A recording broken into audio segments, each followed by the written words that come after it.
In apartments 1 through 4, we somehow considered ourselves a family. Our house was a large, well-kept turn-of-the-century country house. It had once been outside the city, but over time the city had expanded further and further until the countryside was now at least a mile away. It was a huge place, and its previous purpose was doctoral practice, and my 5 rooms on the first floor still had interesting bulges and dents in the wall where something had once been screwed, and the original parquet floors that looked amazing, but were a little cold for the feet. An old photograph in the foyer showed the place in Edwardian splendor with red bricks. These red bricks were faced after the war due to bombing and cheap repairs using inadequate bricks. However, the white painted plaster looked good and was repainted every 3 years as per our maintenance agreement. I occupied half of the first floor, and Tony occupied the other half. The apartment upstairs was owned and occupied by a very nice couple called Jane and Rick, and the apartment above me was empty as the previous occupant, Mr. Hannigan, could no longer climb stairs and had moved into a supervised nursing home. We all got along great and regularly had summer barbecues to which we invited a few friends or close relatives. For me, it was sometimes my boyfriends or my parents or my sister and husband and my beautiful niece Emma. Tony lived in the apartment opposite mine on the ground floor and heard my mother talking in the garden. I really liked Tony. Tony was funny. Tony was goofy. Tony was wonderful. Tony was a 10, but he didn't realize it, which in my opinion made him an 11, maybe even a 12. At the end of my holiday, I was relaxing in our huge garden, trying to get a tan before heading back to work. I was a manager at a travel agency. I loved my job and always had, and a tan was kind of a requirement. So I was lying in the garden in a tiny bikini with my bra straps undone when I heard him behind me.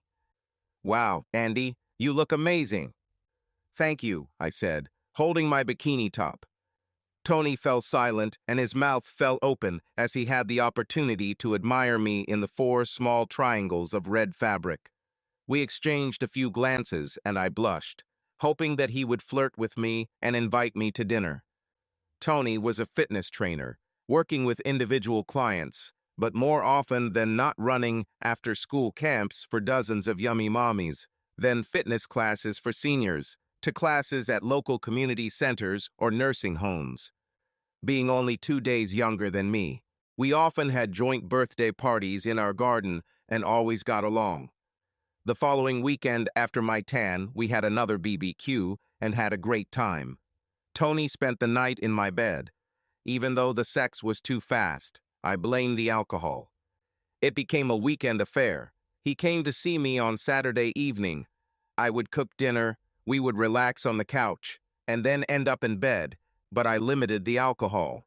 It helped a little by doubling the time, but it was still pretty short. He stayed for lunch on Sunday, then returned to his apartment. This went on for a while, but like all relatively good things, it came to an end. Her name was Anne Louise Tyrwhitt Gray, and God forbid if anyone called her anything else. She would turn pale if someone called her just Anne, then correct you and walk away if someone called her Annie. She said Tyrwhitt loudly and told those listening that she was a Gray with an A, even when it was delivering food to her home. She was starting out to be sweet and friendly, but I knew that the moment her eyes met Tony's, my time as a casual Saturday friend was over. It didn't start that night, not immediately, but after a week I realized that the hot guy from the gym would no longer pay attention to his neighbor, so as not to ruin the chance he might have had with the flight attendant. We were lovers, and we had at least 8 months for it to become more than just that. It was nice sex, but not wonderful. Tony was passionate before and during, but afterward he returned to being the smiling prankster next door. He never looked at me the way he looked at Anne Louise. I was annoyed by this. I had no reason to, and no right to claim Tony's feelings beyond the fact that we slept together a few times. With the benefit of a rear view during the following cold and lonely Saturday nights, I realized that we had only had sex in my bed, eaten my food in my kitchen, watched my TV, and made out on my couch. I was the easy, commitment-free friend who was always there, good for a few free dinners when his fridge was empty, and who never needed to be introduced to his friends or, heaven forbid, his parents. He stopped showing up at family parties when my family was around, not after we slept together, at least, whereas before he always went out into the garden when the grill was lit to get a burger. Previously, on November 5th, there was always a bonfire and fireworks, and people came specially. My family and Rick and Jane's family shared expenses. Rick bought and launched rockets and fireworks, while Jane and I catered for a dozen or so friends and family. Yes, Tony opened his patio doors and watched, standing where the free food was being handed out, holding one can of beer. I could see from the flashes from the sky that he had obviously renewed his can, as the new one had a price tag from the 7-Eleven store that was not on the previous one. Yes, he was stingy, but deep down I still wanted him. The following Friday, I saw him while carrying 3 heavy bags of groceries from the car. "Big dinner?" he asked. This was Tony's short way of checking to see if anyone was visiting me. "No," I said, "just a little old me." I expected him to offer to help me bring them in, see what he liked, and offer to come in and bring the wine. This did not happen. Instead it was, "Well, have a nice weekend." I angrily carried the bags inside. As I unpacked the food in the freezer, I remembered the last time he came over and we had sex. It was a month ago, no, 5 weeks, on the eve of Anne Louise's move. That's what it was, of course. She was prettier than me, blonde, probably 4 or 5 years younger than me, but without my curves. That Saturday night, I found out where Tony went for dinner on Saturdays. As if karma showed me its mythical nose, I had just settled in for a marathon Netflix binge when the doorbell rang. 4 of them called, but since I lived in apartment number 1, my call always sounded first. I climbed out of my chair and trudged to the front door. I opened the door, and standing in front of me was a young guy in a pizza delivery uniform. He looked at the label on the end of the box. "Tony?" he said. "Apartment number 2. I pointed to the highlighted name above the second call button. He stared at her as if it was a very difficult concept. "Sorry," he muttered. "This door, buddy," I said, stepping back so he could enter, and pointed across the hall. "Thank you," he said, and went there. I walked back to my door, and the pizza delivery man knocked on Tony's door. As I was closing my door, I heard a loud, slightly hoarse voice. "This way, guy," from Tony, who apparently opened the door to Anna Louise's apartment.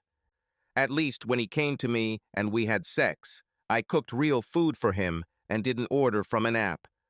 The pizza, however, served its purpose because as I lay in my large but lonely bed, I could hear a very distinct but familiar creaking sound from above. I had a few relationships before him, and Tony never reached that level. We'd snuggle up on my couch until our passion took over, and we'd retire to my bed, where he usually stayed overnight, although he sometimes left at small hours due to some obligations the next day, sporting events, charity causes, and he would kiss me on the cheek, apologizing, insisting that he didn't want to wake me up in the morning. I asked him if I could come and support him just once. He hesitated for a few moments, and then smiled with relief, thinking, "There won't be room in the van. I'm taking a couple of friends who are helping." I asked where it would be so I could bring refreshments to the finish line. This time he was faster, saying it would be far, I don't know the place, and he only has 1 parking pass and it's strictly limited. That was the first message of, "Fuck off, Andrea. We're not that kind of friends." I remembered a joke I heard on a short cruise in the Mediterranean.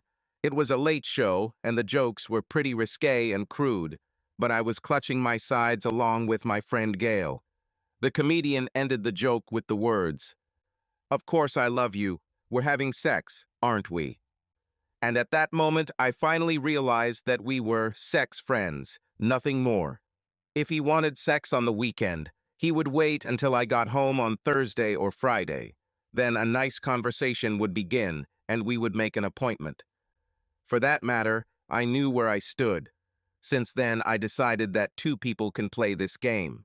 I made sure I was unavailable on some Saturday nights, even if it was just to go see Mom and Dad or Roxy, Dell and little Emma, who was getting cuter every day. I came home late and tried to tiptoe around in case Tony was listening to me, as he had once been.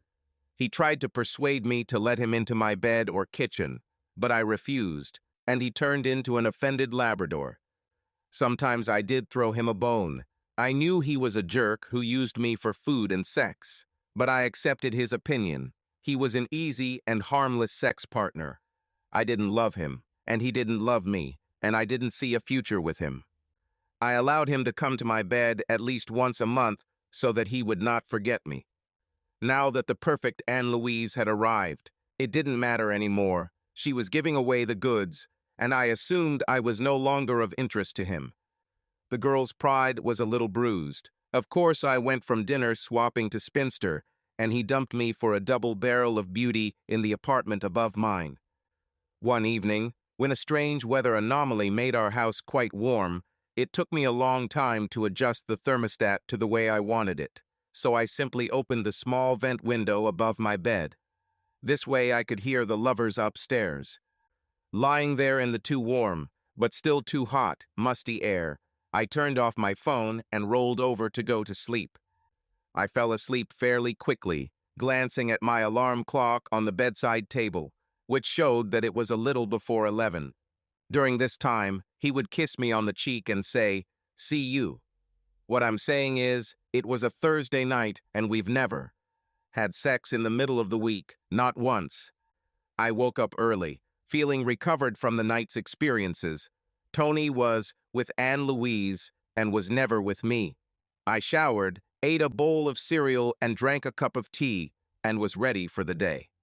I closed the door to my apartment and picked up the mail, bending over in my tight, short blue skirt that I was supposed to wear at the agency, and turned around when I heard the creaking of the stairs. It was Tony wearing boxer shorts and a t-shirt and looking haggard. "Good morning, Tony," I said with a giggle. "You're a beast," I almost screamed in fake congratulations. "SHHHHH," Tony said, putting a finger to his lips. "Anne Louise is trying to sleep." "Yeah, well, you definitely didn't let her sleep half the night." "Andrea, please," he cried out almost in despair. "Damn it, buddy," I said with a hint of reproach. "You've never come out of my bedroom so quietly. The whole damn neighborhood heard you." It was true. Jane told me that the first thing she knew about our connection was when she heard my door slam, and then Tony's door. "Yeah, let's not shout it from the rooftops. Okay, Andrea?" I patted him on the cheek. "Too sensitive, buddy," I said. "But that's always been your problem, hasn't it?" "Honey?" I winked at him with a big smile. Revenge. It tasted quite sweet, at least temporarily. The next morning, I woke up completely refreshed and still feeling energized. I was in the hallway getting mail out of the basket when I saw Tony's door was open. "I'm so sorry, honey," I heard him mumble from his hallway. "It's just—" "Don't worry, Tutu," she purred in response. So? Looks like Dorothy, the dog from The Wizard of Oz, doesn't it?" She continued with sweet words. "It just surprised me a little, that's all." I heard the smack of a kiss. "You're picking up my dry cleaning today, aren't you, Tutu? Aren't you?" "Yes," he answered with clear confidence, greater than I had ever heard from him. I couldn't even get him to buy sodas for one of our summer parties. "And that money for my gas and electricity. I need to check. On my account." "You're glad to be in the comfort of my apartment," she said. "Anyway, you know I'll thank you, Tutu. At least I only had sex with him. I never took money from him." It was strange. We didn't share electricity. Each apartment had its own gas and electricity meters, for which we were all individually responsible. The weather turned Arctic cold again, and my window remained closed until the end of February. I had a long Saturday to work, and I saw on my calendar that the cheap tickets I'd booked for Tony were ready to be printed. These were tickets for a stag party in Prague, and I used the staff discount to put him and his friends on an EasyJet flight to a nice but cheap hotel, cheap alcohol, cheap food, and perhaps something contagious from the other cheap entertainment that they could find there. I took them home and knocked on Tony's door, which Anna Louise answered. "Oh, hi," she said. "Hello," I said, holding the brightly colored envelope. "Is Tony home?" "For what?" she asked with a smile worthy of the worst cinematic Nazi. "I have his tickets for the weekend," I said.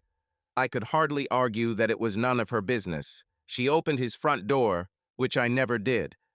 "I'll take them," she held out her hand. The concentration camp smile colder than before. "Well, tell him I hope he has a good time." "Yes," she snorted, her face losing all expression except mockery. "EasyJet," she almost snatched them from my hands. "Is that the best you could do?" "Tony and his friends wanted cheap," I said. Knowing she would want to correct me, they asked me to organize a cheap and cheerful weekend. Maybe you can organize their next trip. See you. I turned on my heel and walked straight to the front door, knowing that my ass looked really good in that skirt. I didn't see anything else of her or Tony for the rest of the week, and there was another car in our small four-space parking lot. Tony's dark-toned fitness van parked on a busy road for some reason, not safe in the parking lot, away from sharp turns and narrow corners. On Friday, I had dinner ordered, and feeling full and satisfied, I went to bed with a glass of water and on-demand movies. As I was scrolling through my phone, I noticed a photo on FB Messenger Tony had sent me of him and his drunken friends in some shady-looking bar, all in good spirits thanks to the empty bottles of beer that littered their table. I smiled, counting this as a plus for Andy. As I went back to selecting a movie on Netflix to watch on my bedroom TV, I stopped when I heard a noise from above. The creaking was distinct, slower and possibly louder and much longer than the previous occupant. I went back to Facebook, and there were new photos of him and his drunken friends posted a few minutes ago, so it definitely couldn't be Tony up there. There was no chance that I would open the window against the chilling night air, and I assumed that Anne Louise would not either. But her lovers solved the problem for me. The creaking became louder and louder, just like Anne Louise. "Oh God, Jeff, damn, please don't stop," she screamed. The next morning I was at work, and, not seeing any mail, I unlocked the front door, holding it open for a tall, dignified, just starting to go gray, uniformed airman with a big smile on his face coming down the stairs. Why not? His plastic badge announced him as Captain Jeff Rotheray, and it was obvious that he had had sex with the beautiful and sexy air hostess Anne Louise Tyrwhitt Gray the night before. I smiled back. "Good morning," he said. "Good morning," I answered with a smile. Obviously, I didn't have as good a night as he did. He got into a strange car that started up with a noisy, dull hum, and I saw the Jaguar logo and several letters starting with X. It sounded expensive, at least. When I got home, Tony's van was back in the driveway. Anne Louise must have lowered her standards considerably and moved it back to the spot where her other lover's Jeep had once stood. Somehow this irritated me more than the new man.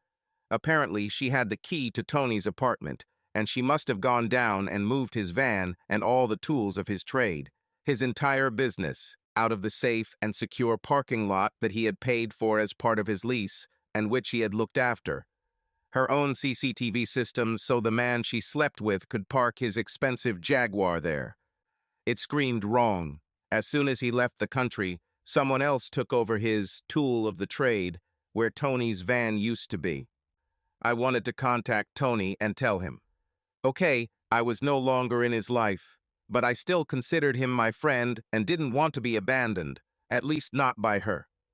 I did not sleep well. My brain oscillated from tell him Jeff was in his parking spot and in the bed he slept in to his monkeys, his circus, repeatedly. But that's none of my business, is it? I had fun with Tony, and then he left me to win the stewardess. Who knows, maybe they had an open relationship, like me and Tony. Obviously. He returned the following Monday afternoon and was full of praise for the events and accommodations I had arranged through my firm. I unlocked the front door and held it open for him with a smile. He looked really happy, and I had a fleeting desire to drag him over for some sneaky revenge sex, given that his vacation had gone so well. "Oh, Andy," he shouted loudly as he dragged his suitcase from the curb where the taxi had dropped him off. "Prague was incredible, babe. I've never been there, but the hotel. Damn, they took such good care of us, especially the groom. They gave him breakfast in bed with a hangover cure. It was great. Thank you very much." He put his arm around my shoulders and kissed me loudly on the cheek. This coincided with Anne Louise standing at the top of the stairs with her arms crossed, and, as Roxy would say, face like someone who's been kicked on the ass. "Anthony," she said with a certain tone. "Babe," he shouted upward, spreading his arms as a sign of his good nature. "Leave your suitcase here. I'm not going to wash your clothes." She turned around and walked back to her room with her nose in the wind. I looked at him with raised eyebrows, and he responded with a sigh. He opened his door, threw his suitcase inside, and closed the door. I opened my door as he ran up the stairs, and I paused to listen to what they would say about me. But they didn't talk about me. "I hope you didn't blow all your money in the Czech Republic." "Babe, did I have to pay my share?" "Well, you're going to expect to sleep here tonight, aren't you? Gas and electricity don't pay for themselves." I got up and left for work, not hearing the usual sounds from above, but seeing a sleepy Tony come down the stairs in a t-shirt and boxers, carrying jeans and what seemed to be a pile of women's clothes, mostly underwear, and a pizza box and an empty one, a bottle of Coca-Cola Zero. She had no intention of washing his clothes at her place, but I could almost hear her gentle tones and, "Since you're washing your clothes, Tutu." Insolent bitch. I felt like I was buying my time in bed with Tony by offering him Saturday night dinner and the occasional Sunday breakfast and lunch. But damn, if anyone paid to have sex with anyone, it was Tony. He was handing over money to stay with her, and with a smile and a shake of my head, I took his pizza box and bottle. The bottle went into recycling, and when the pizza box fell into the trash, I saw a label with the name Tony on it. At least when he had sex with me, I paid and cooked food. His problems. I went to work and organized 4 more family holidays with 3 worried couples and one annoyed one who was unhappy that the pound wasn't buying as much as it had for the same holidays 3 and 5 years ago and blaming the country they were going to. Spending 2 weeks sleeping in their beds, eating their food and drinking too much of their alcohol, which seemed to be their main reason for the trip. I returned home, and it was nice to see that Rick had started putting up the outdoor Christmas lights since it was now the 2nd week of December. I promised to put on jeans and sneakers and help. I did this, and within an hour and 20 minutes, everything was ready. As Rick, Jane, and I stood back to admire our work, a sigh was heard. "And who will pay for the electricity for these lights?" Jane rolled her eyes at me and turned around. Her special smile for Anna Louise was already ready. "We, dear," she said, not bothering with the hyper-correct form of address her upstairs neighbor demanded. "Look, they're coming through our window, so don't worry." Although I would have felt completely humiliated by her motherly tones, the sarcasm just flew over the flight attendant's head after a day of work. We had our usual Christmas party at home, which had previously included a variety of food and drink in our kitchens, the front doors ajar, and our families around with everyone in general, with Rick's stereo at the top of the stairs playing Christmas tunes. Jane sent a message to the home WhatsApp group, and I replied saying I would bring it and said I would make my usual mulled wine. Anne Louise responded next, telling the group that she was on a long-haul flight across the Atlantic that evening and would have to apologize, adding another message that this kind of party was really not her style. Rick didn't answer, but he didn't usually. His excuse for the last 2 Christmases was office party at work, but the idiot was self-employed. It was just another of Tony's stupid excuses, and he turned up between 10:30 and 11 that evening in a smart, going-out shirt and trousers, looked fleetingly surprised, and with a big smile started helping himself to the food and drinks that the rest of us paid for within the last hour. We knew it would happen, but this year, since Anne Louise had already given up, I texted Jane and said we should all gather in my big living room and turn on the stereo when we knew Tony would knock on the door. That's exactly what we did. It was a wonderful evening, despite everything. Jane picked up my 2-year-old niece Emma and hugged her for a long time, looking through Emma's pink pigtails at me, her mother, Roxy, then at her mother. I definitely need to get one of these. She kissed the little pink cheek and passed it into my arms for my turn. Jane's parents heard and laughed, and her mother, Jill, tapped her watch. Rick smiled. Jill has been pestering us about grandchildren since we got married. Every time Jay sees Emma, I think her ovaries are releasing half a dozen eggs. Jane simply smiled at him, placing her hands on her sides just above her hips as if to confirm it. We, Rick and Jane, exchanged gifts, even one for Emma. At 11, we heard a knock on my door, to which we all smiled and decided to ignore. Rick took the batteries out of my doorbell, and with the thick winter curtains closed on the patio door, I guess Tony went to bed hungry. Everyone left and went home, and I went to bed, waking up for work the next morning without a hangover. The day after Christmas, Tony loaded his suitcase into his van, slamming the side door loudly and rubbing his hands against the cold. "So, Andy, have a great Christmas, huh?" "You too, buddy," I said, leaning forward and offering my cheek for a kiss. "Are you going to Mommy?" "Yes," he said. "I'll be back on New Year's Eve." "See you then," I hugged him and watched as he got into his van and headed to a small town about 30 miles from ours. I met both of his parents, and his mom really accepted me. I think she was looking for grandchildren too. I had Sunday off, but I was back at work the next day, and with busy Christmas Eve shoppers looking for last-minute gifts, rather than for next summer's holidays, we pulled down the shutters, locked the front door, took down the corporate Christmas decorations, replaced by new posters and stands featuring the sunny blue sea, ready for the big hit we were expecting when the Boxing Day specials went online. I went straight to my parents with my bag and various wrapped gifts, and after midnight mass and hot chocolate, I slept in my old single bed, tiny compared to mine. I had an amazing Christmas day with Emma sitting on my lap, and I felt that glow I always had when I was around her. I loved everything about her. However, it was still a lovely day, and after packing my work clothes for the next day, I slept in for a second night and drove straight to work on Boxing Day. The center of our little town was literally pulsing with potential clients. Instead, I went home on the weekend and watched all the Christmas movies I had saved on my hard drive. The next morning, I got up and went to work with much less to do than on Boxing Day. My colleague told me he had been just as quiet the day before. When I returned home, another unknown car was parked in the bay marked with a large painted number 2. This time it's not a Jaguar, but a low-slung Beamer convertible. This time I took a photo of it because our lease agreements only allowed residents' cars to park there and further stated that we were required to report any misuse to the management company. Having saved the photo in the cloud, I left everything as is.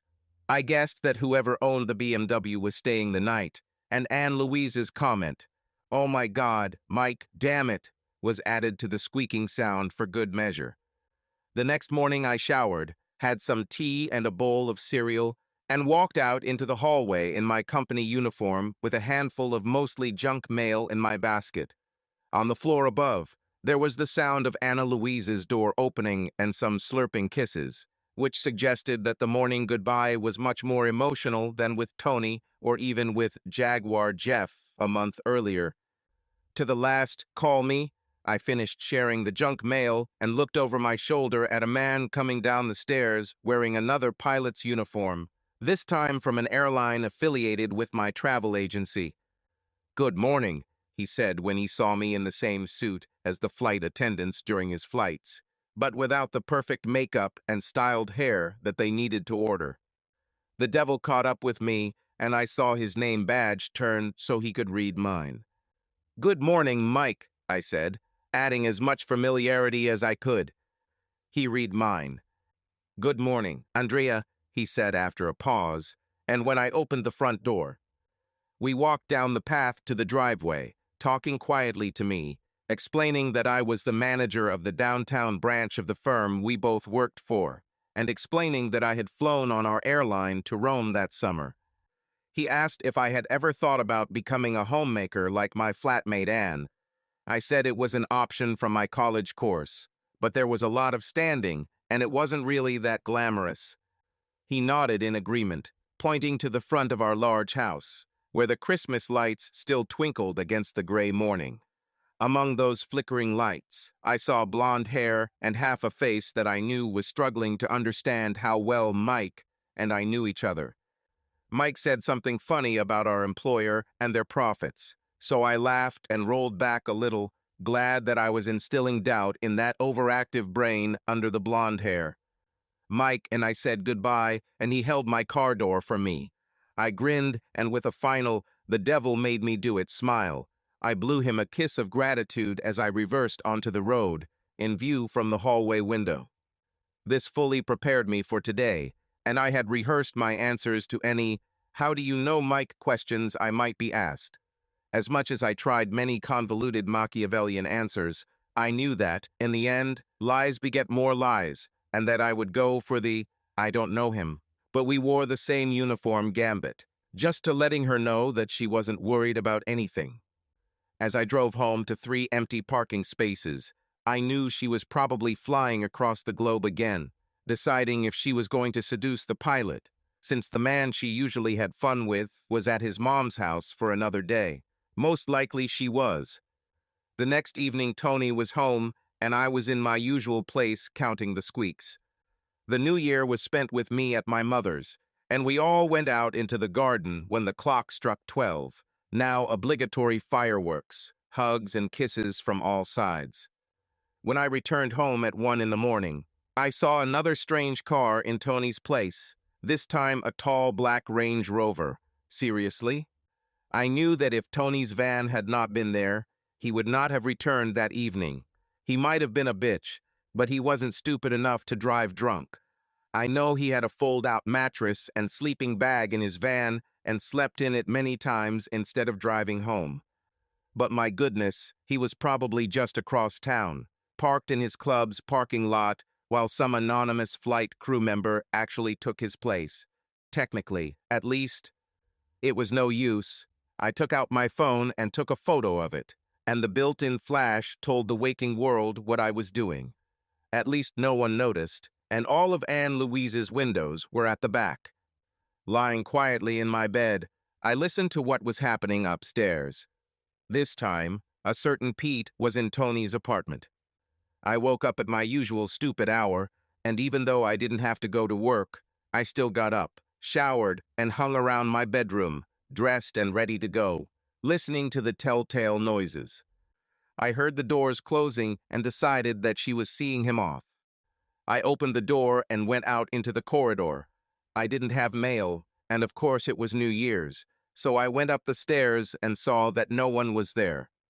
I gently closed the front door, quietly opened the front door of the house, walked out into the driveway, and walked to my car. I started the engine and waited for the foggy windows to clear, and looking to my left, I saw a tall guy, much younger than Jeff or Mike, but wearing normal clothes. Just as I was about to pull out onto the road, Pete opened the rear passenger door, and there, attached to the rear headrest, were hangers, the same flight attendant uniform that Jeff wore, with silver wings on the sleeve, jacket and pulled-up black buttonholes on the shoulders of a white shirt. Isn't Pilot Pete a character from the children's series Angie Benji? With the biggest smile on my face, I drove out onto the road, not even having the slightest idea of where I should go. I couldn't go to my store because the alarm wouldn't respond to my off setting because the computer knew the store wasn't supposed to be open. I drove to my sister's house. I knew Emma would get her out of bed as soon as the sun came up. On the way, I passed a small cafe that we went to several times from her house, and the light illuminated several people inside. I pulled into a parking space almost outside and turned off the gas, going inside to have a full English and all the tea I could drink. By 9:30, I was freshened up and headed to my car, and the center of the small town came alive. I decided not to go to my sister and brother-in-law. I knew I would be greeted warmly, but I didn't want to be that sister. No other half. No one would even come close to this position. Not even the guy from across the hall with whom I always had a special relationship. I drove home and parked in my usual spot when a slightly bleary-eyed Tony pulled up next to me, where his immediate predecessor's Range Rover had pulled out an hour and a half earlier. "Hi, Andy," he said with the same composure that he had with me these days. We used to almost have a shorthand and could communicate like lovers, but over the past few months that warmth and familiarity has completely disappeared. I was given less recognition than Jane, who was a little older and married him in the apartment above him. "Hey, Tony," I said, "one more night riding around in your van getting angry at the football club." Tony was the first or second member of the local team he'd played with since he was a kid, and after a club night, he would roll down the driver's window an inch or two and fall asleep as a simply angry, safe man. In the corner of the car park, innocent among the club minibuses and a few trade vans who had paid to park in their car park out of season and not during home matches. "Yes," he said, scratching his hair and looking embarrassed. "Shame on you," I said, then dared. "Won't Anne Louise take you home?" "She was working," he said. "She really wanted to come, but she had to work, and she had to return home only at 2. I'll go straight to bed at my place so as not to disturb her." He smiled whimsically. I wrinkled my nose as quietly as I could. I could vouch for what time she went to bed. I ended up listening to her and Pilot Pete making love until at least 2:30, when I fell asleep.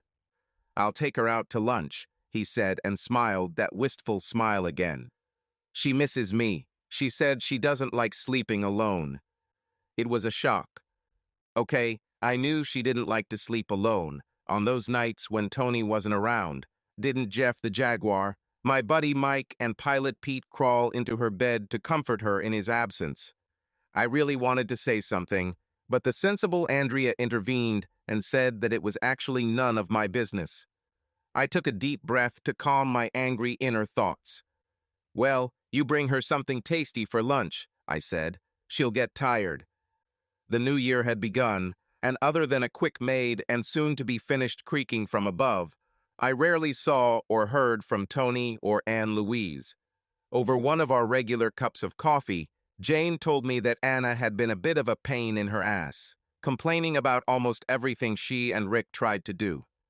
Anna was working early. Could they please turn off the TV? Their kitchens were next to each other.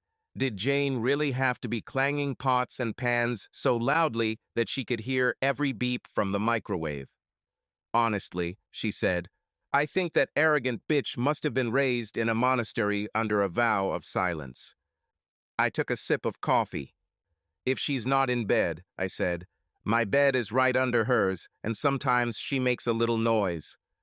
"Is this with Tony?" she said, getting a little sassy. "Most of the time." "Yes," she said, taking the cookies I had specially baked. "I noticed different cars at Tony's house. And that's not the only Tony spot they've taken." "Tell." I explained that Tony told me they were getting quite serious, but I could hear a change in the creaking to determine which pilot she got it from.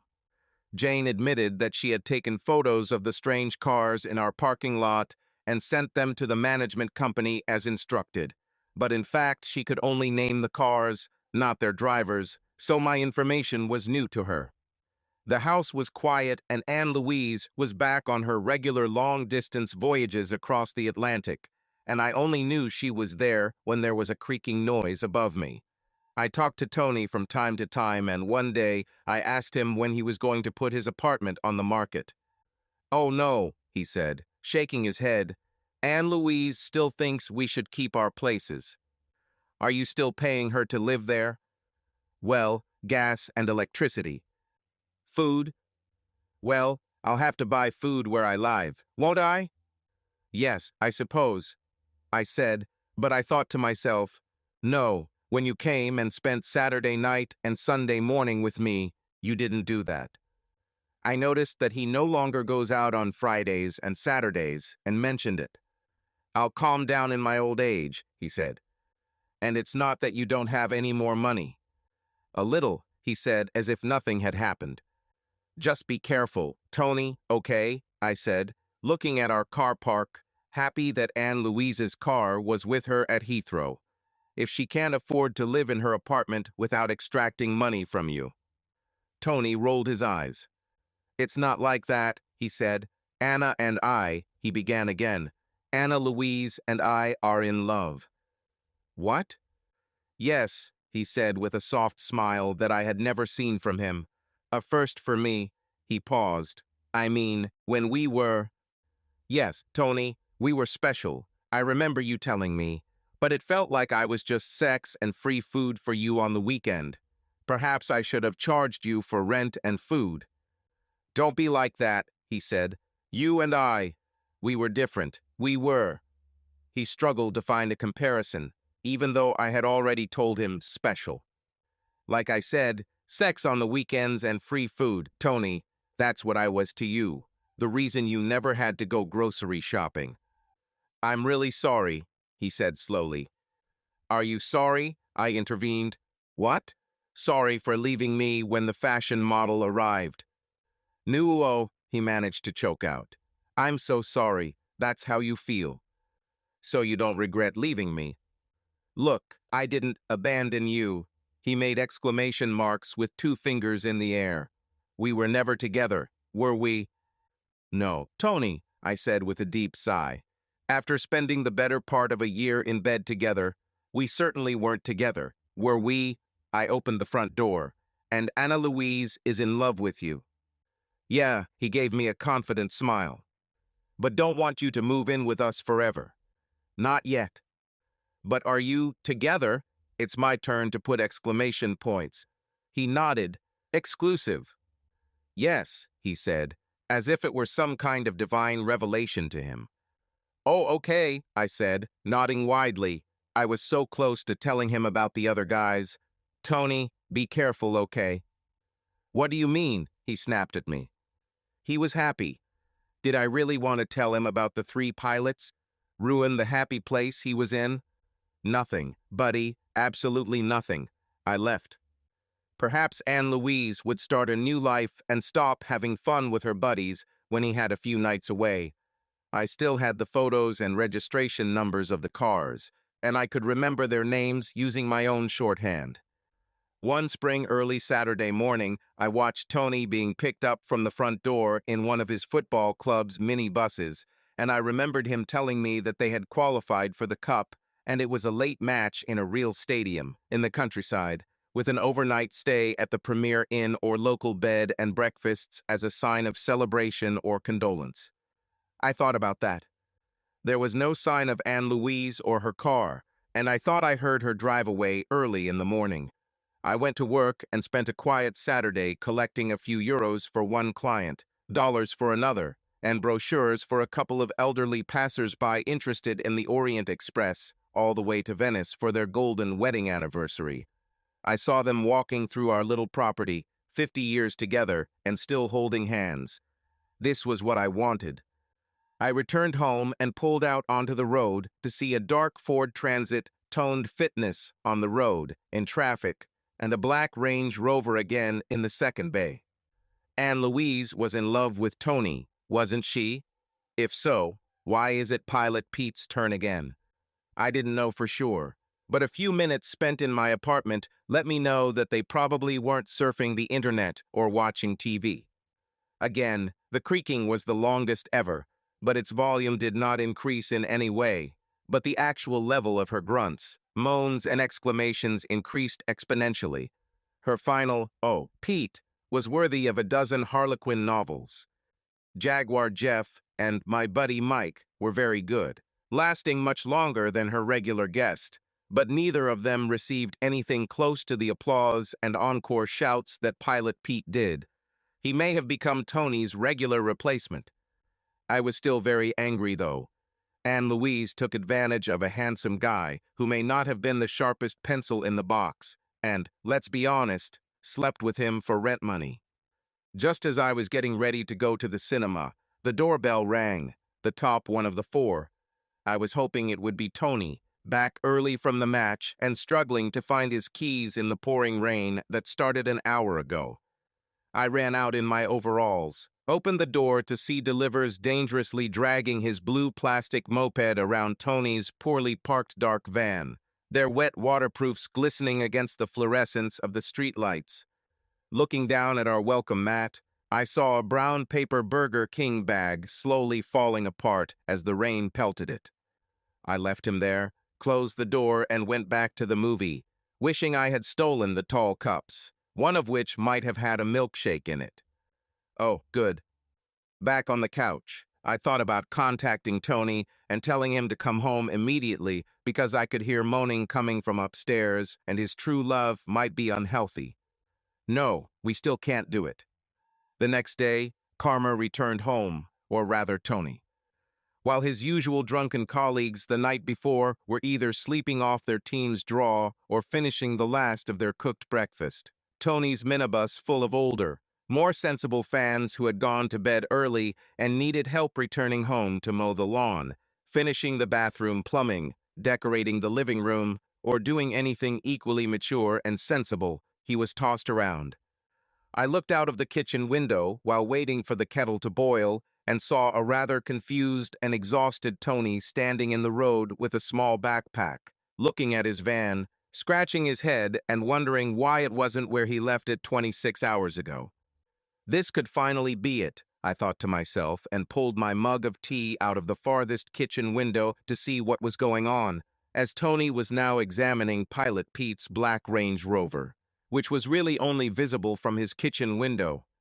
I took the mug into the bedroom, opened the high window for greater effect, and listened with intrigue. In the silence, I texted Jane, asking her to look out of the living room window and see who had returned first. It was too early in the morning for Jane and Rick, but I knew she'd be mad if she missed out on the fun. I heard the front door open and ran to look through the peephole of my front door to where Tony was opening the front door. I could see him rushing through the small table in the hallway and the wooden bowl where he always left the keys to his van and not finding them. Then he went out and went up the stairs. I ran back to my bedroom and listened. There was a distant ringing of the doorbell, a ring and the rattling of a knob, but he obviously still didn't have her key. Standing on the bed, I heard her voice. "Crap, this is my boyfriend, Tony. Get up, go lie down on the sofa and pretend to be asleep. Put on your damn clothes first. Take these blankets." "Boy," I heard a deep male voice.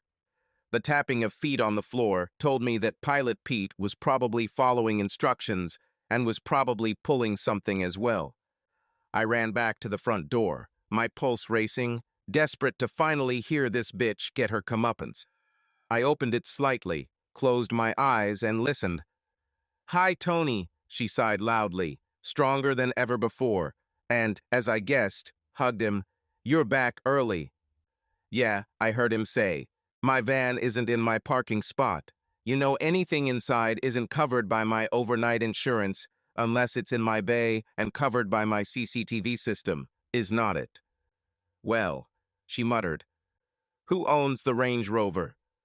"Oh," she said, panicking in her voice. "This is my friend, Pete. He was the pilot of my flight last night and couldn't make it back to Southampton." She continued her story. "I said he could crash on my couch." "Yes, and you moved my van out of my driveway so you could park his car in it. Thank you." "Tony," she whined, "don't. I'll have to erase the CCTV from yesterday if the insurance company finds out that this wasn't the case." "Cameras?" she stuttered. "Yes, it covers the entire parking lot, recording to the hard drive in my bedroom. Thanks to this, We can all benefit from lower insurance premiums." Her voice changed from a concerned scarlet woman to an angry consumer. "You never told me," she snapped. "What? You never told me I could get cheaper car insurance." "No." He regained some of the lost momentum. "That's because you don't renew your policy until August. So, Range Rover." "How? How much cheaper?" she said, the financial side of her brain pushing her infidelity to the background. "Whose Range Rover is this?" he snapped. Her tone said that he had never dared to talk to her like that before. "It's my friend Pete. I told you so." She paused. "You're still fucking drunk. I can smell the booze from here. I'm not ready to discuss this with you right now. Go to your apartment and sleep in your bed." Damn, but she was good. I had to give her at least a BAFTA nomination for this performance. "Where are the keys to my van?" "Are they around here somewhere, Tony?" The angry fitness instructor apparently stormed Anne Louise's apartment. "Tony, I'm so sorry." It was Pilot Pete. I closed the front door and walked into the living room to hear muffled conversation upstairs. He went on to talk about his Range Rover being a Ultra Finch with a V8 engine and upgrades valued at around pound 200,000, and the owners' club said they were stolen to order, placed in containers and shipped to Eastern Europe. He had no way to get home to his nice, secure garage because he had an early flight in an hour. I heard Tony agree with him that it was probably a safer place. I wanted to scream, but you and that bitch didn't know it was video surveillance. And, more importantly, you spent most of Saturday having sex with her. My phone beeped and I looked at the screen. "Thanks, babe. I couldn't miss it. But apparently she can get away with it anyway." I replied that she was right, and should I interfere? "Leave it to me," she answered. Back in my kitchen, Pilot Pete pulled out of our parking lot, waving to Tony, giving his girlfriend a possessive hug. A few moments later, he was driving his van back to his place, grumbling that the damn thing didn't even come close to the curb. It was easy. After listening to her and Pilot Pete the night before, she had other things on her mind that outweighed efficient parallel parking. Suddenly, Rick appeared with his large DSLR camera that he used for his media and advertising business. "Oh shit," said the professional photographer. "Your boys are gone. I missed him again. Damn it." Anne Louise turned to face him. Her face was ashen. What?" he said. "This car. You know it's the Overfinch Holland and Holland Special Edition. If your boyfriend still has the same guns in the safe in the back, it's worth over £250,000. Anna, maybe more." Tony looked confused for a moment, and Anne Louise just watched. So Rick continued, "Damn, this is the guy you want. When was that truck last here? Ooh, when was that?" He looked at the flying Jezebel. "February? I told Janie that, judging by the car he drove. Did you choose a good car there, Master Anna?" As my father said, there is always a place for an entrepreneur, but there is no substitute for rich parents. When will he come back again? No one moved. Can you give him my business card? I'd really like to take a picture of this truck." Anne Louise silently took Rick's card and stared into space, while Tony still looked confused, occasionally pointing in the direction where Pilot Pete had gone. "I know you'll be very busy with other things, honey, judging by the way you two looked at each other when you came back from dinner last night. But please give him my card. Anna." "Yes," she said. "I'll give him your business card, damn it." "Sorry," Rick said, finally realizing that he might have said the wrong thing. He backed away and walked through the front door, which was still hanging open from his hasty entrance onto the stage. At the imaginary BAFTA awards flashing through my head, Anne Louise's "Go sleep in your room" monologue seemed to guarantee a prize. But when the lights came up and an elderly sitcom actor said, "And the best actor in a drama says, sound of torn envelope Rick for the composition, This Lying Bitch and Superfinch from Flat 1 to 4 Productions," I mentally cheered up and made a note to invite my lovely upstairs neighbors over for dinner again. "What?" said Tony. Tony, she said, baby, it's not like that. Not like that at all. There was a knock on my door and I, still in my pajamas and robe, slowly walked up to her. Hey, Tony, I said, adding, did you win? With all possible innocence. Of course, it's not an imaginary BAFTA win, but it was still an honor to be nominated. I decided to work on my performance a little more, so I walked straight out to the front door, taking the spot where Rick had just given up. Anne Louise, he muttered. She. What does she have? Men in her apartment. Yes, several. A little, I raised 3 fingers, and you knew? I looked at Anne Louise. None of my business partners, I said with as wide a smile as I could manage.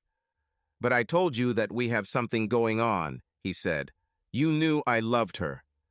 Tony, we need to talk about this, Anne Louise said. Talk about what? He responded sharply. The fact that we almost live together, but you entertain different men whenever I'm not around. Tony, can we please continue this discussion inside? Why? Andy seems to know what's going on. Well, Andrea should mind her own business, Anna Louise shouted to me. Like I said, Anna, it's none of my business. But my bedroom is right below yours, and not to make a big deal about it. Your bed creaks. I know what cars are allowed in our parking lot, and I noticed when Tony's van was brought out onto the road. The fact that I left for work at the same time as your pilots. Pilots, Tony snapped, as if their work was only making the situation worse. Damn pilots. A noise in front of our house made Jane look to see what was going on. No, I think you've pretty much got it figured out, Jane smiled. And the We Hate Anne Louise Club? Do you know who started this? She looked from me to Jane. I think I know, she said. You really liked it, Jane said. You came here to one of the calmest people I have ever been friends with, and immediately made us understand that you are the most important, and we will have to live by your rules, even 4,000 miles away. You might as well write the first series of minutes, baby. Oh, fuck you, said Anna Louise. Only because I wouldn't join your little happy family. She said the last word in a whiny voice. Simply because I didn't want to live in your pocket like she did. And then there's Tony, I said. Yeah, his tongue stuck out when you showed up and you decided you were going to take advantage of it. His company, oh no, Anne Louise is here, and it has to be about her. I think it was Tony's decision, she replied, crossing her arms defensively and ending with a triumphant smile. Yeah, after all, nothing happened between us, did it, Tony? We weren't together, per se. Tony looked at me, his absolute misery. Well, it turns out that neither you nor Anna. But we didn't, she snapped. We just. He just paid you to sleep in your bed and have sex with you, I said. How dare you, she howled. At this squeal, Rick appeared with a mug in his hand. Did he have to pay you to sleep over at your place? He said with a grin. I saw him going through his wallet when he left. Well, I wasn't going to spend the night with him. The place looks like a pigsty. Okay, it was a bachelor pad, but Tony was a bit of a clean freak, and the place was spotless thanks to his cleaning lady. But he had to pay you. Rick repeated, and you had sex? Well, if he lives in my apartment, then he must pay for its maintenance. Not like you, she pointed her finger at me. He told me that you are so desperate that you will feed him and let him have sex with you. God, you're so stupid. Suddenly Jane found herself in front of Anne Louise's face, inches away. Enough, shut your mouth, shouted the usually calm Jane, angry that the blonde was currently losing her temper so spectacularly. Twist your neck before I break it. I'm really sorry I got into an argument with your boyfriend. She opened her mouth to argue. Okay, the man who paid to sleep in your bed. We only did it once or twice a month. But it stopped the day you arrived. He idolized the ground you walked on and seemed willing to believe that you both would live happily ever after because he didn't know about all the other aircrew you partied with when he wasn't around. We now had an audience of 2 police officers and an elderly neighbor who had called them. Rick stepped forward. "Sorry, officers," he said, waving his arms widely. "It's just a little tiff with the neighbors. We'll all head back to our property at once, and I promise nothing like this will ever happen again. I'll need a few names and addresses in case you understand." "Of course," he said. "You will come there with me, my wife, and our neighbor Andy." "Come with us, Andy," said Jane. "Leave this psycho to his fate. She can explain to Tony what she was doing with other guys when his back was turned. It was actually his fault." She took my hand and almost forcibly led me into the hall and up the stairs. The policeman wrote down our names, addresses, and dates of birth. Then Rick outlined the background to the fight he probably started. Fair play, he stopped it too. The police officer wrote something down and shook his head. Her colleague was getting similar information from Anne Louise and Tony, and from her body language and facial expressions as she walked to their car. She too was annoyed by the blonde stewardess and her exclamations about the neighbors. 2 days later, I parked my car and didn't expect anything. Anne Louise's Mini was not there. However, in the corridor, everything was different. At the top of the stairs, there was an old lady and a gentleman who were quite loudly, but quite sensibly discussing the issue of the upstairs landing with Rick and Jane. I heard Jane say, "And Andy, I think Anna mentioned her." I stopped and looked up. "I'll go, Mom," said a taller man, whom I hadn't noticed, and came down the stairs towards me. He stopped a few steps away from me and smiled. It had something of Anne Louise's dark skin, but not of her blonde dyed hair. He was dark brown and had eyebrows of the same color that formed a perfect line on his handsome face. I burst out of my gratitude. Obviously, he didn't. "Hi," he said with a very sincere smile. "I'm Rob, Anna's sister." "Brother," I corrected it. "Sorry," he grinned, showing perfect straight white teeth. "I'm Rob. Anna is my sister." "Hi, Rob," I smiled back at him. "I'm Andrea, Anna's downstairs neighbor." I paused for a moment and just looked at him. It's complicated. And so it was. Why does that damn woman above have such an attractive brother? I checked my left hand. There are no rings. "That's usually the case," he said.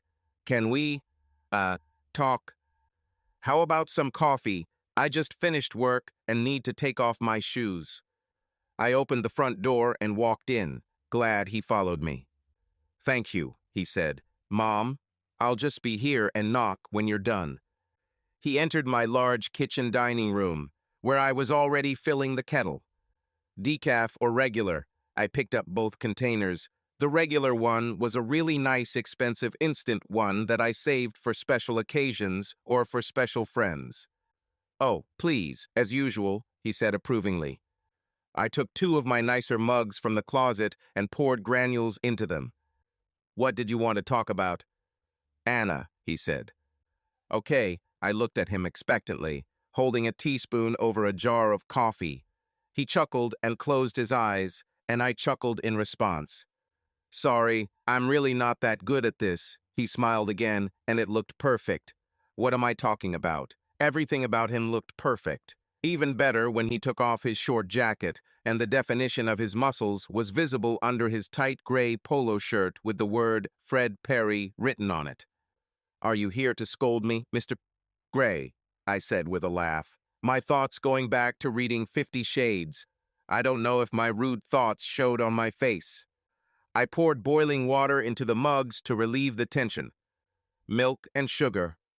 "Please," he said simply, his mouth still curled into a smirk. I did so, turning slightly so he could see my ass in that short uniform skirt, now fully visible after I took off my jacket. I wanted to open the button on my shirt to show more flesh and a little of my ample cleavage, but that would be a little obvious. Shocked at my wantonness, I poured some milk into and around both mugs and blotted it apologetically with kitchen paper before putting a spoonful of sugar in mine and handed him the sugar bowl and spoon, and he did the same. I turned to face him. "So Anna," I said. "Anna," he replied. It was still very quiet. I took my coffee mug. I'm so sorry, he said. But she called Mom. That's her on the balcony with my dad, talking to your neighbors. Mom decided she wanted to fly here to help, only to find that the drama queen is somewhere between here and Dulles. This is Anna, I said. He looked at me and closed his eyes. Anna can be difficult. Yes, I said. Come and sit down. Let's make this as comfortable as possible. Certainly. We walked into my large living room, and I took one end of the large sofa, and he took the other. I turned to face him, raising my knees. Obviously, it was my turn. She didn't seem like she wanted to make any friends, except, of course, my downstairs neighbor. You were together. Before, he paused to let me finish. We had something, I said. To be honest, it was very casual, and we were both kind of okay with it at the time. If Anna hadn't arrived, we probably would have just stopped. I paused. Did I really want to tell this gorgeous man about the last time I had sex? From the sound of it, he still understood, so I continued. It was nice, but we would probably just get bored and stop seeing each other. And Anna started dating him. The day after she arrived, I realized I was definitely yesterday's girl, and she was the new of the month. I mean, all you have to do is look at her. She's gorgeous. Are you not? I blushed and lowered my eyes. What a cool man I dealt with. I'm not bad, I said, still feeling the heat on my cheeks. But I decided to work in travel agencies rather than as a flight attendant. I don't do glamour. You don't have to, he said, sipping his coffee and smiling at me. Believe me. Are you really here to talk to me about your sister, Mr. Gray? Rob, please, Andrea. Then you can call me Andy. Okay? Andy, he smiled again. And I saw that he was forcing himself to turn the conversation back to his sister. Did you quarrel? Yes, after 7 or 8 months of spoiling one. Why? We're quite a close-knit bunch here, even old Mr. Hannigan, who lived in Anna's apartment before her. We invited her to our Christmas open day for coffee, but she was always too busy. Then she finally blamed us for the noise. She almost always doesn't like anything, he smiled. She's my sister, and there are days when I can't. I'm sorry, I fucking can't stand her. He turned his right knee onto the sofa and, getting comfortable, leaned forward a little more, as I did. I gently squeezed my breasts with my hands to lift them up and see his gaze. Now he was closer. He continued, Take my job, for example, he said, sipping his coffee. Your job? I am a doctor. I am from before raised his eyebrows in free surprise. An excellent doctor. My parents would have loved him.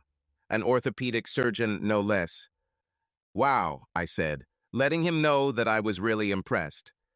But to hear her tell it, since I don't fly on or near jet, I might as well be flipping burgers at McDonald's. I giggled. Yes, I said, you can believe it. I sell travel packages and places that allow her to work. And she looked at me like I was a cleaning lady. So fighting with her won't be that difficult. This other guy. Tony. Tony, never met him. Was he her crush? Among other things, he closed his eyes and rubbed them with his thumb and forefinger. I'm not sure it was love, but I think we were all annoyed by her making big eyes and talking and charging him $10 for a place to stay in her apartment and, how should I put it, letting him, let's say, take advantage. My bed is right under hers. He chuckled. She charged him. Rent. Yes, she insisted that if he was going to stay at her house, he should contribute. I'm pretty sure everything else was free. Did he stay there every night? That's what I heard. And you've probably heard it all. He sat down and finished his coffee, and then? She was giving Tony a hard time. In addition to charging him rent, she forced him to buy takeout and then buy her groceries on the way home as she flew all over the world. He closed his eyes again. And I suppose she wasn't exceptional. No, there was Jeff the Jaguar, my buddy Mike and Pilot Pete in an over something or another Range Rover. Superfinch, Pete Conroy? I shrugged my shoulders. I only heard her call him Pete, quite loudly though. He smirked but continued. A dark-haired guy, my age, with a Kirk Douglas-like cleft in his chin. He touched his nicely shaved chin, and I instantly remembered it on the other guy and nodded. And a shiny Range Rover that costs more than mine. House. So Rick upstairs told me, by the way, on the day everything went wrong, I felt I should add, he came twice. I realized my Freudian slip. Well, he stayed overnight twice, if you catch my drift. I smiled and winced at the same time. I got it, he said. Pete is an old friend of the family, and they've been pretending there's nothing between them for years. Well, there wasn't much talking between them last Saturday and Sunday. They were very close and spoke quite loudly. In fact, 2 or 3 times. I giggled again. I hoped that by being humorous, I made the discussion of his sister's sex life less terrible than it would normally be. Well, at least Mom will be pleased to know that it all started with Anna dating young Peter Conroy. She went to school with his mother, and I have a feeling they both took their younger children out of kindergarten. It worked, I said with a grin.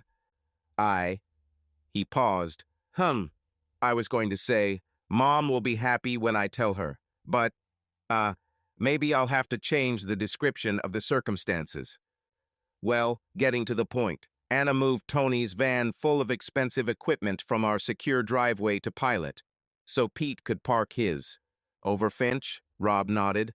Instead, Tony got home earlier than expected and Pete and Anna were still close, so things got complicated. Anna lied to poor old Tony, and between me, Rick and Jane, we sort of broke the news to him after Pete left, of course. Thank you. Mom will be pleased to know that he didn't get a black eye for this. Tony is a fitness trainer, and he's also a karate instructor, so. Then again, I might as well not tell my mom about this. So that was the sad story of Sunday, I said, feeling a little sad that my charming conversation with the charming man was coming to an end. Thank you so much for your openness, Andy. Please believe me, I actually imagined the story to be much like how you described it. My sister tends to, well, add her own interpretation to complex incidents that happen to her. Things go like this. Never her fault. But charging a guy rent when he's not even a guy is fucking new, even for her, and moving on to someone else. 3 others, I intervened. Oh God, don't remind me. Thanks again, Andy, really, and sorry for all the chaos she caused. You're welcome, Rob, I said. Crap. Damn. He was about to get up. I thought quickly. Can I refresh your coffee? No, he said. Damn again.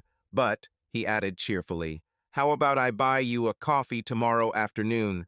Judging by your form, your agency is located in the city center, isn't it? Yeah, I said, not hiding my beaming smile. Tomorrow morning, I will replace a couple of hips. At least one needs to be done and dusted. Meet me at Coffee Republic. It was 4 stores from mine. Perfect. Give me your number so I can call you if I can leave early. I gave him the number and he dialed it. I saved the missed call as Dr. Rob, and he saved mine as Andy. At the perfect time, there was a knock on the door, and it sounded like Jane, so I stood up and led the gorgeous doctor back to the front door and opened it to reveal Jane hugging Rob and Anna's mom and Rick shaking hands with their dad. At any time, Mrs. Gray, Jane said, one of us will usually be around, and we will keep an unobtrusive eye on Anna and let you know if anything happens. She will be okay. Thank you, Jane, and thank you, Rick, she said. Rob turned to me, took my hand and kissed it. And thank you, Andy, he said kindly. Mom, although this has all been a little worrying, I have news you'll be pleased to hear. Seriously, she said with some disbelief. I wasn't sure how sensitive Jane's description would be. I hoped it would be more gentle than mine towards her son. We have to go. We've already taken up so much of your time, Dad said, and Robert will have a long day tomorrow. Surgeon, his mother said with obvious pride, and Jane responded with obvious pleasure. There was a farewell, the main front door opened, and we saw Anna's family walking down the driveway towards a large BMW X5, which I guessed belonged to Robert, and we waved them off. "What nice people," Rick said. "How could they have a cow like that for a daughter?" "Although that son is quite a nice sight," Jane said. "He was making big eyes at you, baby." Of course he said I was gorgeous. I brushed my hair back with my hand. At least that's what he told me. "Andrea," Jane hissed as we returned to our warmer hallway. "He'll have a chance to tell me again when he buys me coffee tomorrow afternoon." I paused for effect. "After he's had his hip surgery, of course." "Oh, kids," she exploded. "Are we talking about coffee leading to something else? Lunch, dinner, wild sex in the back of that shiny BMW? Who knows, Jane?" I said. "Who knows?" I slept well, dreaming of meeting the hot doctor at a nearby cafe, disturbed by thoughts of his sister bursting in and both of them screaming, swearing at me and calling me names. I woke up early, showered, styled my hair the way I liked it, and packed a large bag with my best makeup ready to apply closer to my appointment time, followed by my favorite perfume. I picked out some nice underwear, well, my favorite style, at least a white bra for going out, and I played around with the buttons, working on how much skin I could show once I got out of my agency and could take mine off silk signature neck scarf. The girls in the department noticed my nervousness, and I explained what was happening.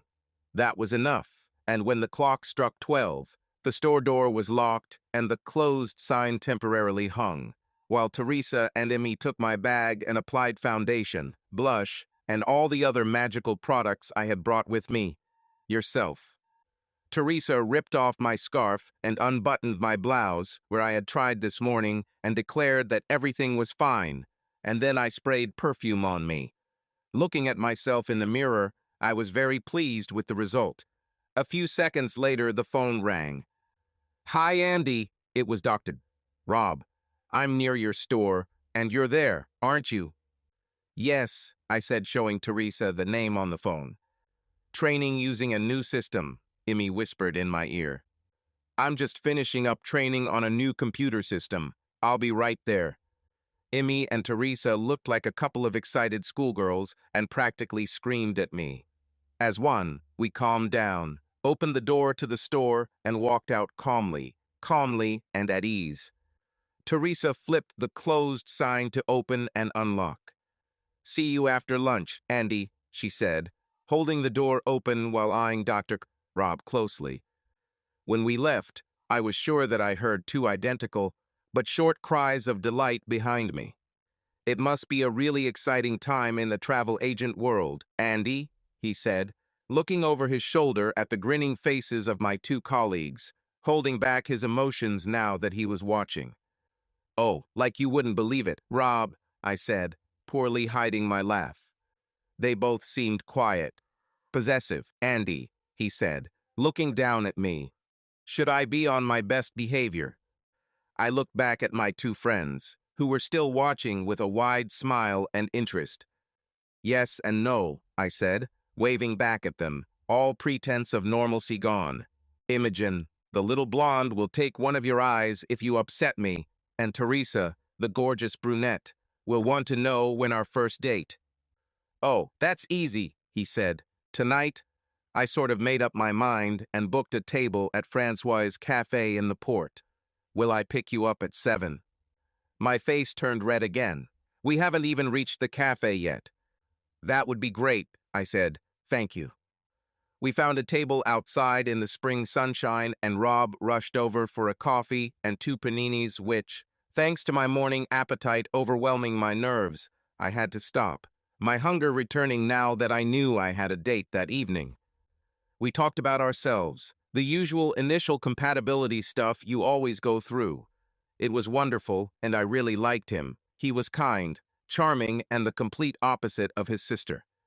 After an hour of gentle conversation and confirming body language, I took his hand and he led me back into the store, holding the door for me. "Ladies," he said, and they both grinned like idiots. If that's okay, I'll take Andy to Café Francois on the dock tonight at 7 o'clock. I will be wearing smart casual clothes. I'll leave you to discuss what Andy should wear. Whatever answer he was waiting for, Teresa stood up and with narrowed eyes, a half-pouting half-smile, added, "Define smart casual," she said. "Do you wear slacks or dark jeans? A shirt, of course, but a sweater or jacket?" "Black jeans," he said back to her. "A slightly faded gray shirt and a light jacket, in case it gets cold and Andy needs it to wrap around his shoulders." I thought I would explode, but Teresa immediately responded. "Great," she said. "Leave it to us." Until then, he smiled and bowed, and to make the final move, he blew a kiss. We were all practically screaming about this place. "Andrea Davis, you're a bad girl," Emmy shouted as Rob walked towards General Hospital, his laughter evident.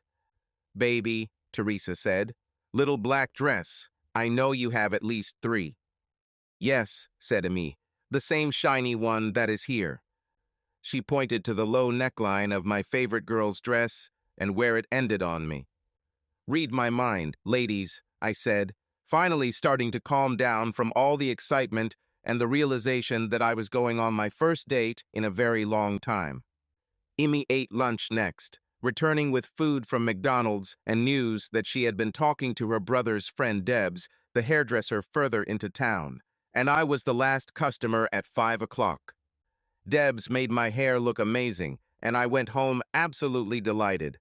I showered below my shoulders and repeated my makeup as I had done that morning. I was standing at the kitchen window, trying my best not to bite my painted lower lip, when the X5 pulled up at the end of the driveway. I closed the door, went out into the corridor, looked around again, closed my eyes, took a deep breath, opened them and the front door and went out. "Wow, Andy," Rob said halfway through. I got a little twisted. "It's kind of a team effort," I said. "Though we all agreed on this dress." I ran my hands down the sides of my chest from the cleavage to mid-thigh, "probably before you went back to work." "You look amazing, Andy," he said. "Wow, and last night you said you weren't into glamour." Our table at Café Francois overlooked a repurposed commercial port that had been part of my city since the Industrial Revolution, but had been converted into luxury apartments and a high-end shopping park. The waiters were attentive, chatty, very complimentary of our appearance, especially me, and even more delighted when I ordered in almost perfect French, having learned the language to an excellent level at school and using it extensively in my work. The food was equally delicious, and we continued our pleasant chat during lunch. I talked about my family, my parents, my sister and brother-in-law, and my niece. We moved to a safe travel zone, and he asked me about the best places in the world. He was a big fan of the States and traveled there for work, but I said I was more interested in Europe. I said that I could spend the whole summer on the Divine Coast, Capri and Ischia, and still want to come back. He said he had been to Rome, so I told him about the Bay of Naples and its surroundings. It was then the Rhineland, since his father was a military doctor and knew Cologne, Dusseldorf, Mönchengladbach, Herford, and similar places. I suggested Worms and the Rhineland up to the Black Forest. He smiled at me again. "You say this is very interesting. I already have some passion for travel. Would you be a guide?" I blushed again. I took another sip of wine and smiled at him. "Any time," I said. And I really meant it. It was a school day, which meant we both had work to do in the morning. We left the restaurant with bows and smiles, and I spoke some more French to the staff about how excellent the food was and how charming they all were. The head waiter was so happy that he kissed me on the cheek and apologized to Rob in French, and I translated for him. We left. They drove me home, and Rob walked me to the front door. "Would you like to stop by for a coffee before you go home? I'm sure I'll see you safe at home, but unfortunately, as much as I desperately want it, I can't drink any more coffee," he grinned, taking my hand and leading me out into the hallway. "I need to be at work." At 7 o'clock, I saw disappointment on his face. I have to admit one thing, Andy, he said quietly. I was so jealous when the waiter kissed you. Well, I can certainly help, I said, moving closer to him and wrapping my arms around his neck. I moved my face to his, and we kissed. I've been wanting to do this since we sat on your couch last night, he said, placing his hand on my waist and the other on the small of my back. Glad I could help. I've wanted to kiss you ever since I threw that 50 Shades quote at you. Well, at least we got that out of the way, he kissed me again. I would really like to see you again and very soon. I'll be the surgeon on duty tomorrow night and the next night. But as of Friday night, I'm all yours. Okay, I said. I think you should come here and let me cook you dinner. Also a chef. Andy, is there anything you can't do? I don't know, I kissed him again. Maybe we should try something and see. I'll come here straight from work, he said. It'll be around 6. I'll make sure the coffee is ready. I'll look forward to it, he said, and we started kissing each other again. I started to feel a little dizzy when I heard a scream. Robert.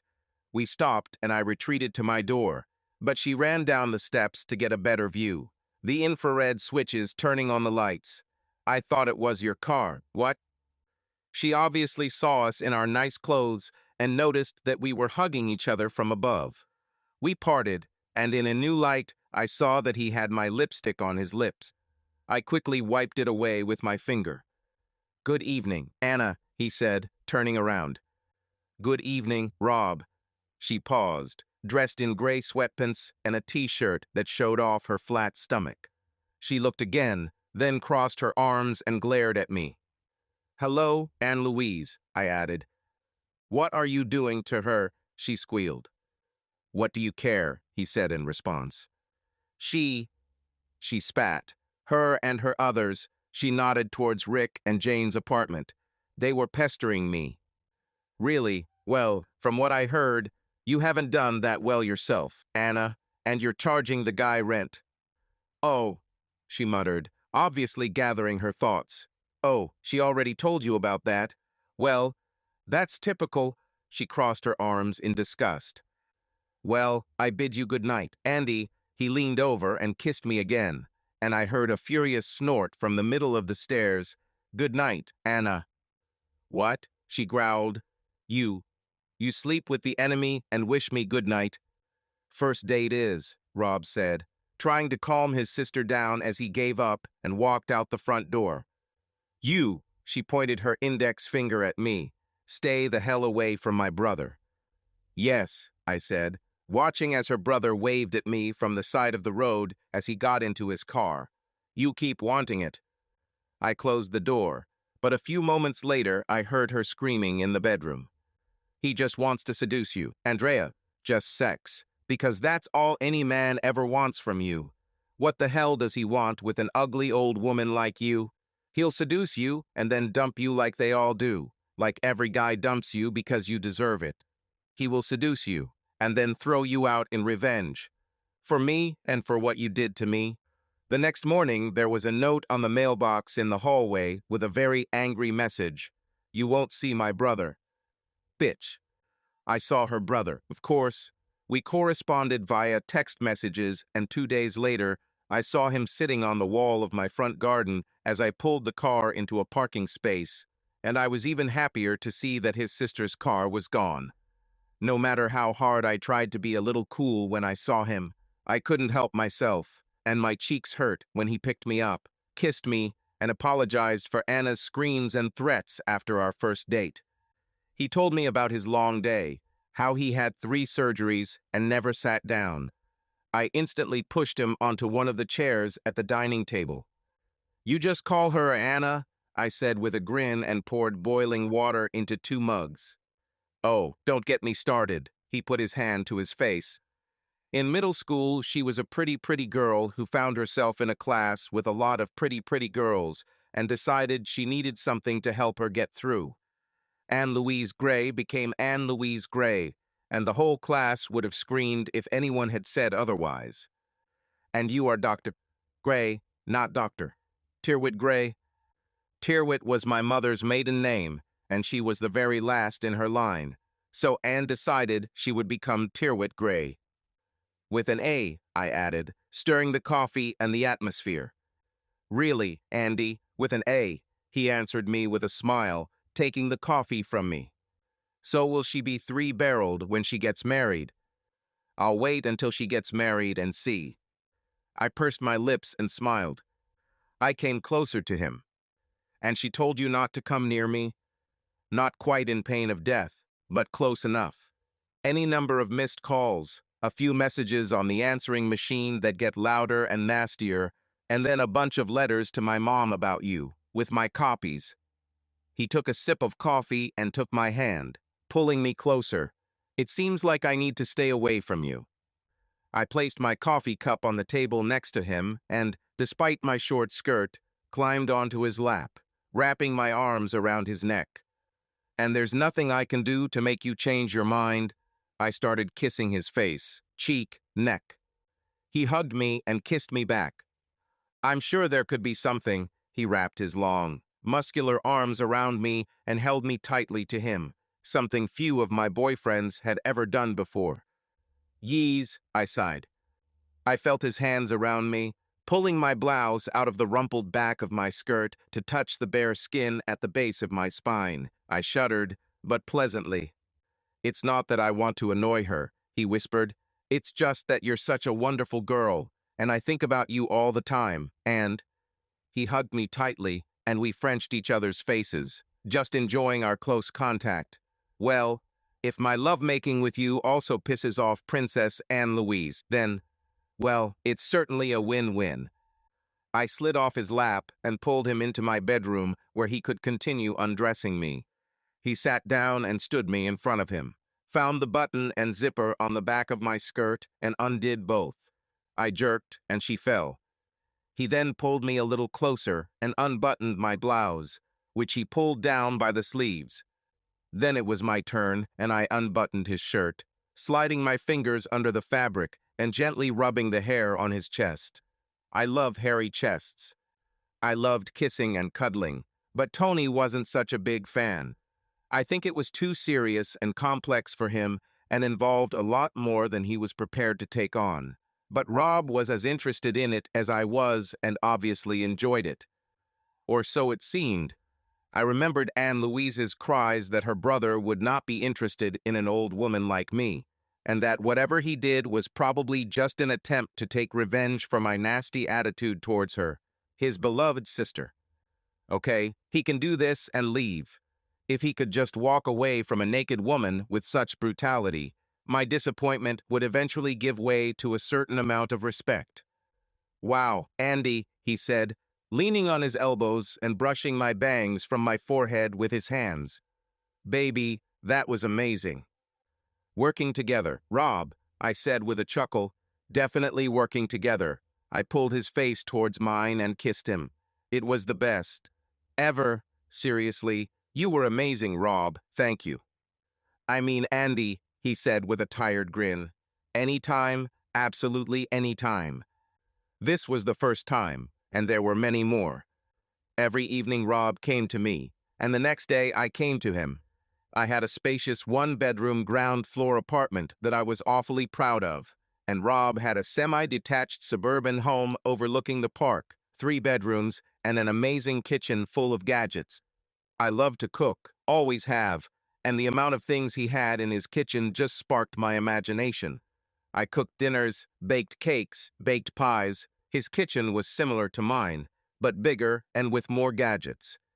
On Friday, we went to a party with a bunch of his medical colleagues, and I volunteered to be the designated driver.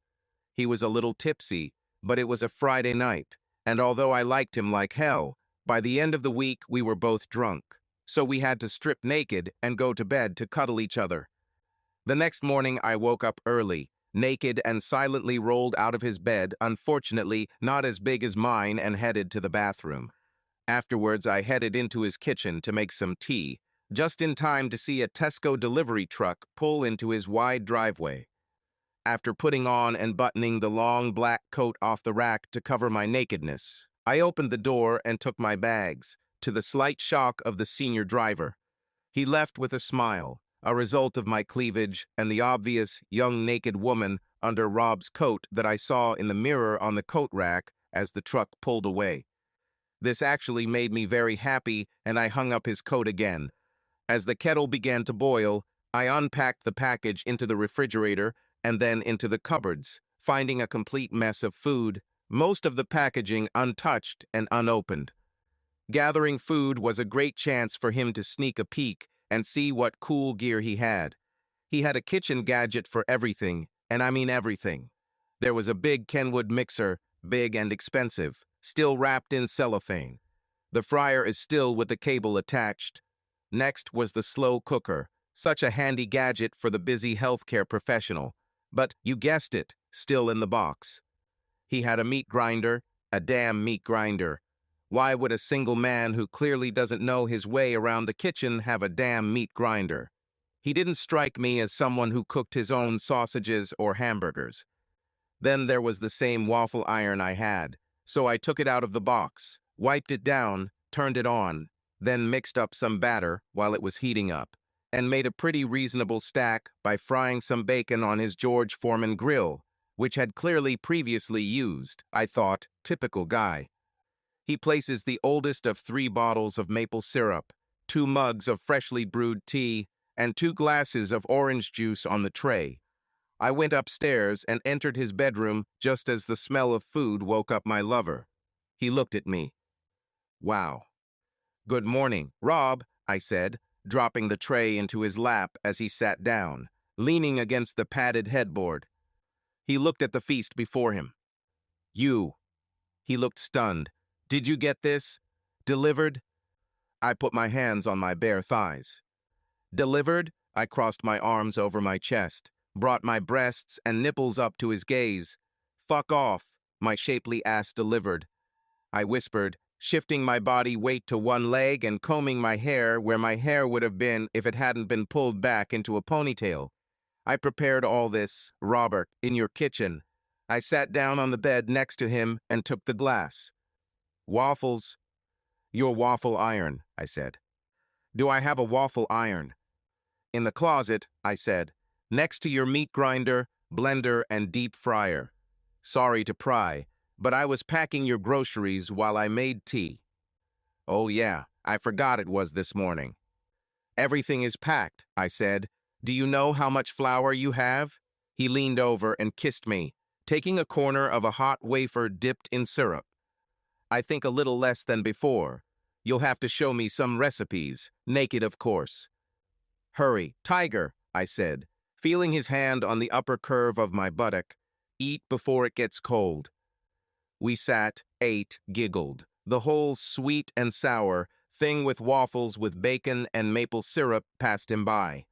It immediately became a favorite. Despite a good breakfast and another mug of tea, Rob couldn't keep his hands off me, and we made love again without starting the night before.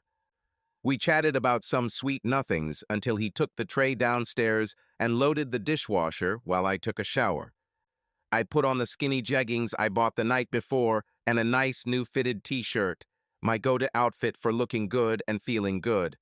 Finally, I combed my hair, freeing it from clips, ribbons, and other decorations. Why? Because I loved it when Rob ran his fingers over it.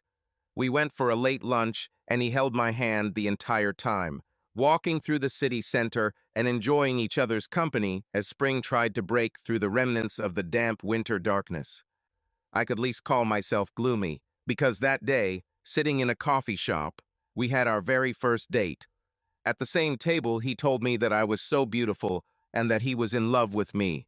I, of course, admitted the same. In fact, it had been a while, and the sun had risen to celebrate the occasion.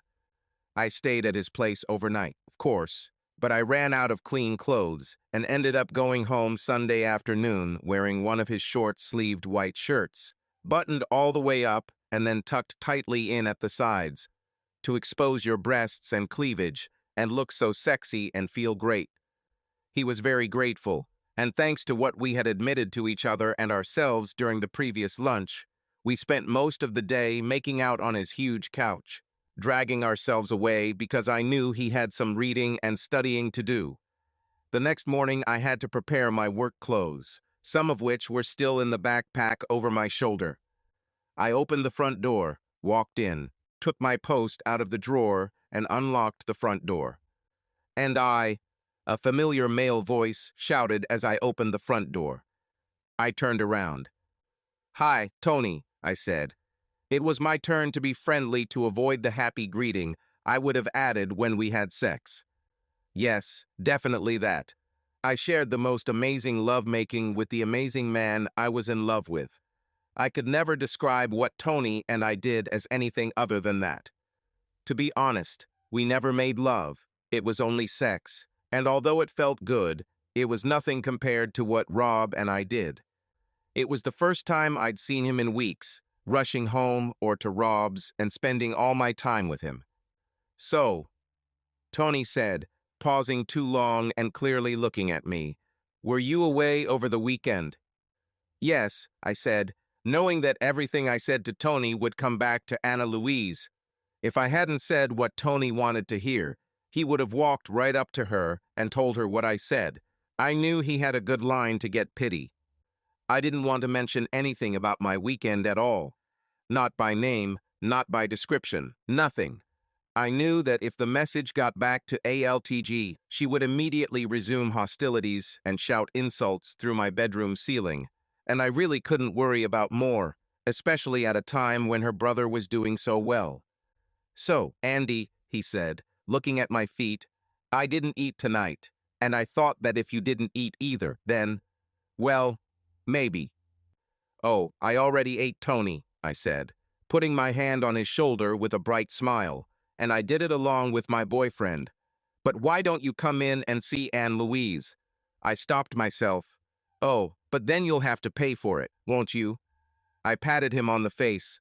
Bon appetit. I closed the door behind me. Score another goal for the good guys.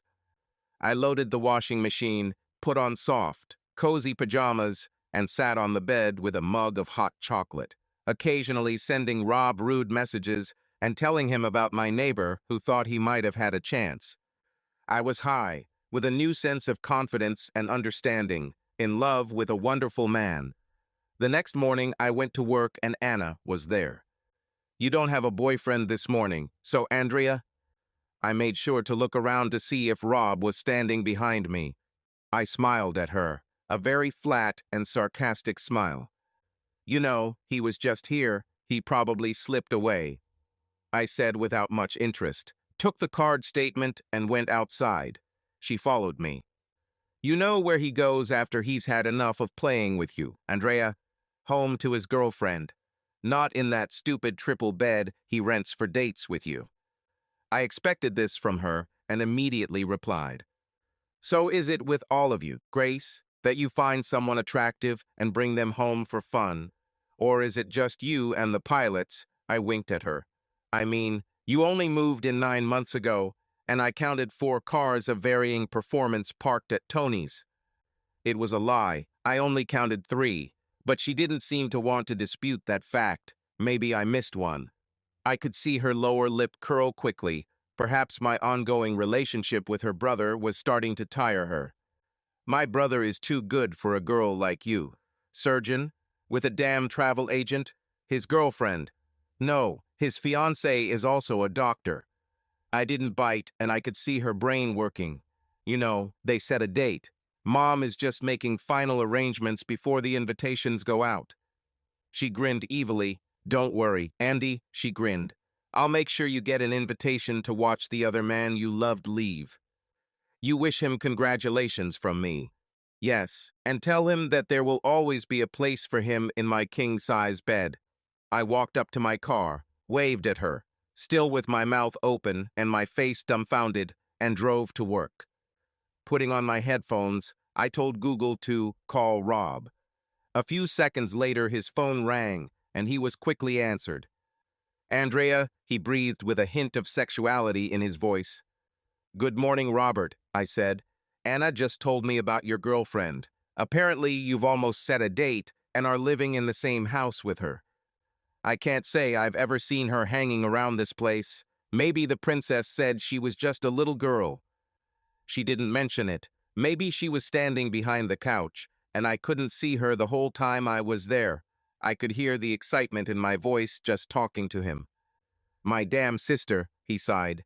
Listen, Andy, I've been at the clinic all morning and my surgery for the day was canceled. How about lunch? Come here. Meet me at the cafe at once. See you, Dr. Gray. Don't be late.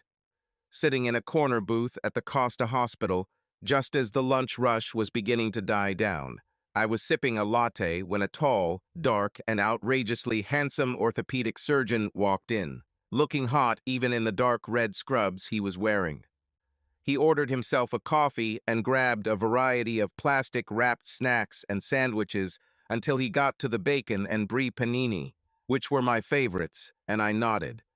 He came up to me, stopped by a pair of identically dressed doctors, and they talked for a while. Freed from distractions, he sat there, took my hand, and kissed me. That was cute. Well, my gorgeous Andy, he said, you look bloody awful this lunch hour. My Andy, I was very in love with this guy. What? In all of this? I pointed to my company's uniform. Okay, I sat in the back room for 20 minutes to get my makeup done right. But still, you just need to wake up and smile to look great, Andy. I can personally attest to that. He said and squeezed my hand, but I need to make a confession. He took a bite of the wrapper and put it back on his plate. Is it true? I said. It's about my girlfriend. Anna-Louise Tyrwhitt, Bloody Gray, was partly right. I stopped chewing for a moment. What?